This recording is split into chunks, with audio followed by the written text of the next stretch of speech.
और स्पेशली आपको इंतहाई घुटन अंदर फील होना शुरू हो जाती है। ऐसा लगता है कि जैसे सांस बंद हो रहा है या मैं मरने वाला हूं या बस कुछ होने वाला है। तो ये वो स्टेज है जिसमें आपको अपने आप को स्पेशली संभाल के रखना होता है।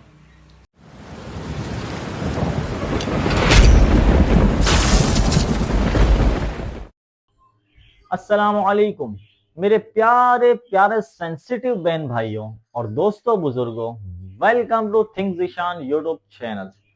मैं आपको बहुत अच्छे से समझ सकता हूँ। मुझे पता है कि आप बहुत सेंसिटिव कैफियत से गुजर रहे हो। वो कैफियत ऐसी है कि आप कुछ किसी को बता भी नहीं सकते। आपकी सोचें यानी थॉट्स आपके कंट्रोल से बाहर हो चुकी हैं। वो कुछ भी खुद ब खुद सोच रही हैं और आपका दिल शदीद डूबता जा रहा है और आपको समझ ही नहीं आ रहा कि मेरा दर्द कोई क्यों नहीं समझ पा रहा। और आप लोगों से स्पेशली बात करना चाह रहे हो लेकिन बात नहीं कर पा रहे। क्यों? क्योंकि आपकी इंटरनल कैफियत, इमोशनल कैफियत जो है वो बहुत ज्यादा खराब हो चुकी है और दिल में आपके शदीद खौफ और डर बैठ गया है और आप चाहते हो कि लोग मेरे करीब नहीं आए। क्यों? क्योंकि जब लोग आपके करीब आते हैं तो आप अनकंफर्टेबल फील करते हो, जिसकी वजह से आपको इंतहाई गुस्सा आना शुरू हो जाता है। But believe me, don't worry, इस वीडियो में आपके इस प्रॉब्लम का कंप्लीट सॉल्यूशन आपको मिलने वाला है। एज अ टीचर मेरा यह फर्ज बनता है कि मैं आपको इस दर्दनाक कैफियत से निकलने का रास्ता या नक्शा बताऊं, लेकिन फॉलो आपने करना है और कोशिश करो कि कम से कम एक हफ्ता आप लाजमी इस रूटीन को फॉलो करो। इंशाल्लाह अल्लाह के फजलो करम से आप इस कैफियत से बिल्कुल छुटकारा पा लेंगे और आप दोबारा से जिंदा हो जाएंगे। तो चलें वीडियो को शुरू करते हैं बिना टाइम वेस्ट किए। सबसे पहले हम इन 7 स्टेजेस ऑफ डिप्रेशन को डिस्कस करेंगे और फिर इसका इस्लामिक सॉल्यूशन बताएंगे ताकि आप इसको फॉलो करो और अपने आप को कंप्लीटली हील कर सको और इस दर्दनाक कैफियत और इस गंदगी यानी डिप्रेशन से बाहर निकल सको। आप इन 7 स्टेजेस में किसी भी स्टेज में हो, आपने नोट करना है। मैं इसको डिटेल में स्टेप बाय स्टेप बताऊंगा। आपने देखना है कि आप किस स्टेज में हो। जब आपको मालूम हो जाए तो आपने घबराना बिल्कुल भी नहीं है, क्योंकि अगर आप इस चौथे स्टेप तक आ गए हो तो इससे कोई फर्क नहीं पड़ता। इस वीडियो के बाद आप डायरेक्ट इस स्टेप में आओगे और इसके बाद इन तीसरे स्टेप पे आने के बाद आप कंप्लीटली डिप्रेशन से बाहर निकल जाओगे। So let's start the video. अच्छा, 7 स्टेजेस में सबसे पहला जो स्टेज है वो है आपके पास शॉक। यानी शॉक में क्या होता है कि आपको किसी तरह का हार्ट ब्रेक हो जाए, यानी कोई ऐसा हादसा हो जाए या कोई ऐसी बीमारी आपको आ जाए या आपके किसी बहुत ही अजीज शख्सियत को लग जाए। इसी तरह कुछ लोगों के यहाँ किसी खास बंदे की फौतगी हो सकती है या माली ऐसा नुकसान हो सकता है जिसे आप बिल्कुल बर्दाश्त नहीं कर पा रहे, या ऐसा भी हो सकता है कि किसी ने आपको धोखा दे दिया हो और वो आपको छोड़कर चला गया हो। तो इन तमाम कैफियत का जो आपको निचोड़ होता है वो आपको शॉक स्टेज कहलाता है। यानी ऐसा स्टेज, डिप्रेशन का पहला स्टेज, जिसमें आपको कुछ समझ नहीं आता कि ये क्या हो गया, कैसे हो गया। अच्छा जी, स्टेज नंबर 2 है आपके पास पेन एंड गिल्ट। अब आपको अंदर ही अंदर इंतहाई पेन और गिल्ट होना शुरू हो जाता है कि ऐसा मेरे साथ कैसे हो सकता है और ये क्यों हो गया, मेरे साथ ही क्यों, बाकी भी तो दुनिया में लोग हैं उनके साथ क्यों नहीं हुआ। यही वो स्टेज होता है कि जिसमें शैतान आपके माइंड और आपके हार्ट पर कंट्रोल पाना शुरू कर देता है और आपको फजूल की उलझनों में उलझा देता है। Stage number 3, anger and bargaining.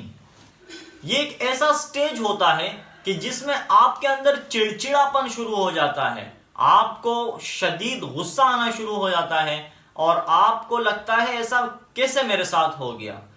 और स्पेशली आपको इंतहाई घुटन अंदर फील होना शुरू हो जाती है। ऐसा लगता है कि जैसे सांस बंद हो रहा है या मैं मरने वाला हूं या बस कुछ होने वाला है, तो ये वो स्टेज है जिसमें आपको अपने आप को स्पेशली संभाल के रखना होता है। इसके बाद का जो स्टेप है, स्टेप नंबर 4, लोनलीनेस। इसमें ऐसा लगता है कि आप जो है ना मुरझा से जाते हो और आपको समझ नहीं आ रहा होता कि आप जिंदगी कैसे कटेगी। यानी राउंड ऑफ करके बताऊं तो आपको ऐसी फीलिंग आएगी कि आप बस जिंदगी खत्म हो गई है, आप कुछ भी नहीं हो सकता, सारा कंट्रोल मेरे हाथ से निकल गया है और अब मेरी जिंदगी बिल्कुल मायूस ही गुजरने वाली है। लेकिन ऐसा बिल्कुल भी नहीं है, घबराने की जरूरत नहीं। इसके बाद का जो स्टेप है, यहां से आपको फर्क आना शुरू हो जाता है, यानी आप बेहतरी की तरफ चल पड़ते हो। लॉनलीनेस के बाद का जो स्टेप है, यानी कि द अपवर्ड टर्न, ये एक ऐसा स्टेज है कि जो समझ लो कि आप डिप्रेशन से बस निकलने वाले हो, या समझ लो कि 60% निकल चुके हो। क्यों?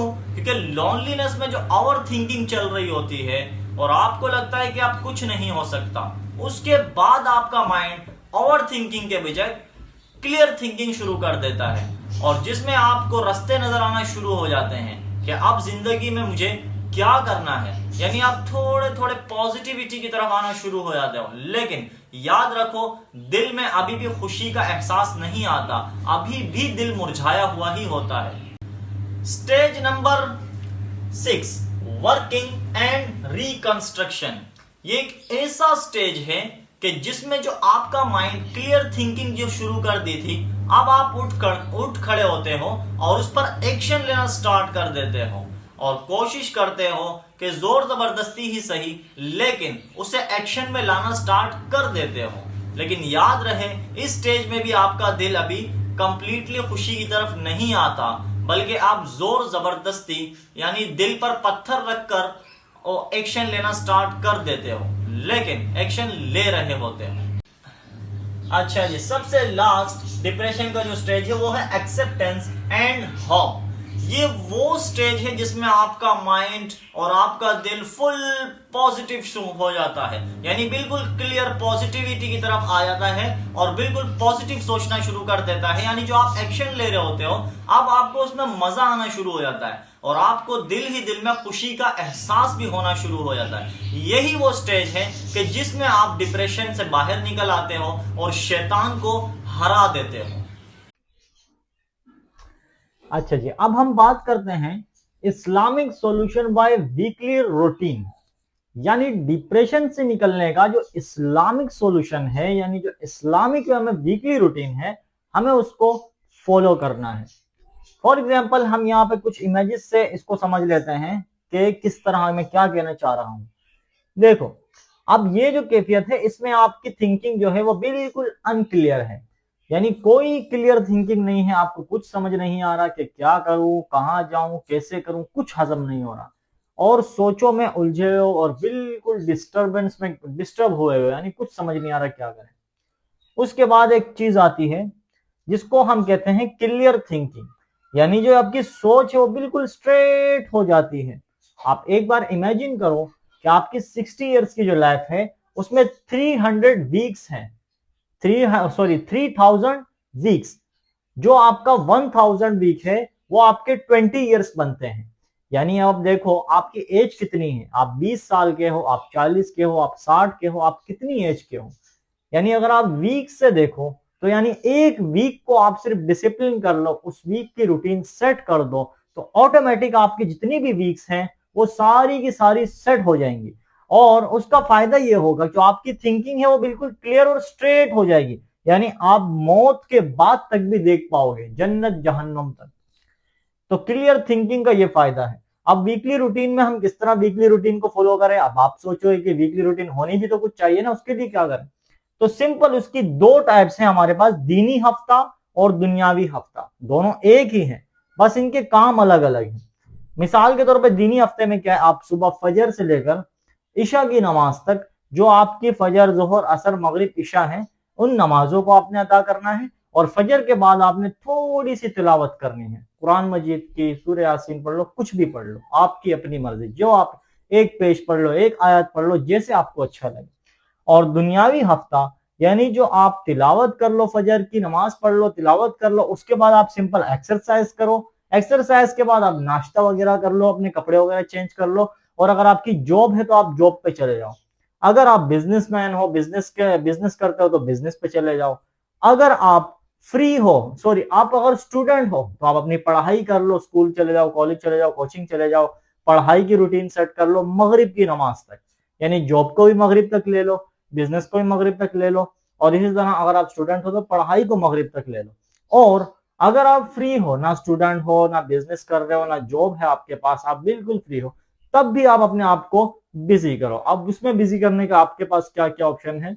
आप अपने पास जो है ना क्रिकेट खेलने जा सकते हो, आप अपने पास लूडो खेल सकते हो, आप अपने पास जो है ना कैरम बोर्ड रख सकते हो, कुछ भी ऐसा रखो कि जिसमें आप मगरिब तक बिजी हो जाओ। मगरिब की नमाज के बाद आप सिंपल खाना खाओ, डिनर करो और इशा की नमाज पढ़ो। अगर उसके बाद आपने थोड़ी बहुत मोबाइल स्क्रोलिंग करनी है, यानी जो आपके पास फ्री टाइम है, थोड़ा बहुत फ्री टाइम आपके यूज कर सकते हो, लेकिन अगर आप चाहते हो कि नहीं मैंने सोना है, तो आप सिंपल सो जाओ, बाकी कुछ भी ना करो। इसी तरह आप 6 दिन इसको फॉलो करो, और संडे की रूटीन में आप सिर्फ चेंज लाओ कि आप कहीं घूमने फिरने चले जाओ। मुझे पता है आपका दिल नहीं करेगा, बिल्कुल भी कहीं भी जाने को दिल नहीं करेगा, लेकिन जब आप इस हफ्ते यानी इस वीकली रूटीन को फॉलो करना स्टार्ट कर दो, कम से कम 1, 2 या 3 हफ्ते, तो आप ऑटोमेटिकली 90% डिप्रेशन से बाहर आ जाओगे। और यही इस्लामिक तरीका है डिप्रेशन से बाहर निकलने का, और सबसे इजीएस्ट मेथड। तो मैं मिलता हूं आपसे इंशाल्लाह नेक्स्ट वीडियो में। कमेंट में बताओ कि आप इस मेथड को फॉलो करोगे या नहीं करोगे, और आप डिप्रेशन की कौन से स्टेज में हो ये भी मुझे कमेंट में बताओ। मैं मिलता हूं आपसे इंशाल्लाह नेक्स्ट वीडियो में, तब तक के लिए अल्लाह हाफिज।